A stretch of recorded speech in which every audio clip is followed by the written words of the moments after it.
a blessing. So, nagtitrim ako ngayon ng halaman. May binigay sa akin halaman galing sa Malaysia.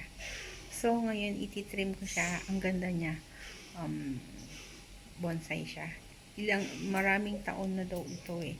So, ngayon inuumpisahan ko na siyang itrim pero gusto kong ipakita sa inyo. Saka yung update ng mga itinanim ko na mga gulay. Okay. Ito siya. Teka lang yung gunting na ano sa kamay ko. Naipit.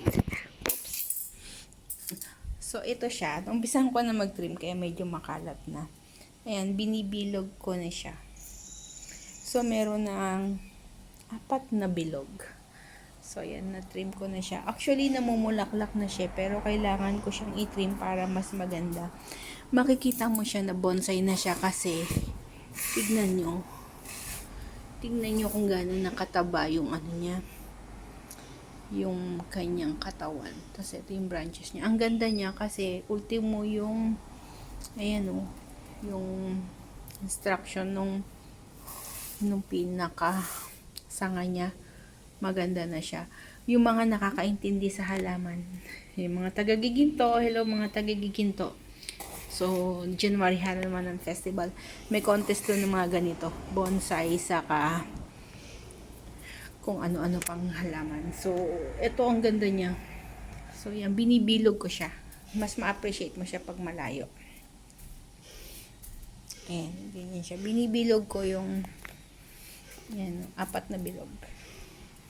Mas ma-appreciate to ng mga talagang mahilig sa halaman. Tapos update ko, ito na, yung tinanim ko na spring onion, ayan, meron na siyang bagong sprout. Tapos ito na, meron na mahaba.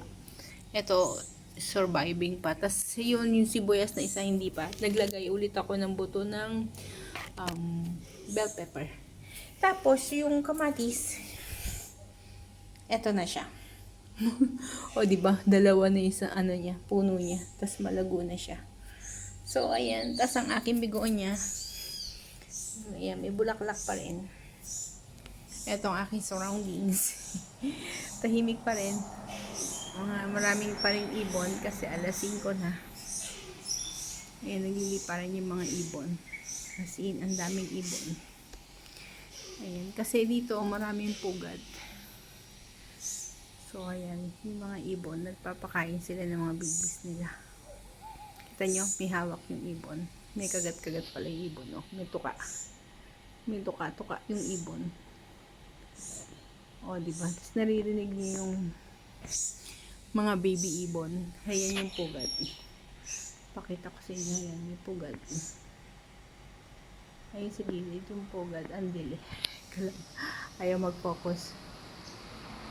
Ayan. Focus na. Ayan, may pugad dyan sa may tubo. So, ayan. Umpisahan ko na ulit. Continuous ko na ulit yung pagtitrim nito. Nitong halaman. Actually, ayoko nga sana kasi namumulaklak. Pero, kailangan para mas maging malago siya. Umpisahan ko na siya kanina. Tuloy lang natin. Para mas gumanda siya. Actually, may dapo siya, oh. Ayun, oh. May iba siyang halaman. Kita nyo ito. Yung iba tinatanggal yan kasi mga parasite na halaman yan. Pero ako wag muna. Hanggat kaya niyang mabuhay. Ibig sabihin, healthy pa naman tong halaman. Hindi pa rin naman siya naapektuhan ng mga dapo. Pero comment below kung yung mga plantita dyan, kung kailangan kong tanggalin yung tanggalin yung dapo. Kasi ang ganda niyong lumalaki to eh. Parang dito common na talaga na may mga dapo sa mga halaman. Kasi as I said, malapit ako sa gubat. Puro gubat pa rito. Ayan guys. Pasensya na. Hindi ako talaga marunong mag-cut pero sundan lang natin. Kasi ako kahit may ruler na pumapaling pa rin. Nanghihinayang akong guntingin yung mga may bulaklak pero wala, no choice. Natatamaan talaga sila. So, ayan guys. Sana ma-appreciate. Ayan. Nakikita nyo na ba yung design? Ayan. Ito medyo pudpud yung ano niya, wala siyang ibang dahon. Not unlike this two na talagang maganda. Ayan, nabilog ko na. Meron na siyang 4 na bilog. Diba ang ganda niya? So, hanggang dito na lang. Thank you ulit. Thank you for watching. Tandaan natin, every gising is a blessing. Bye!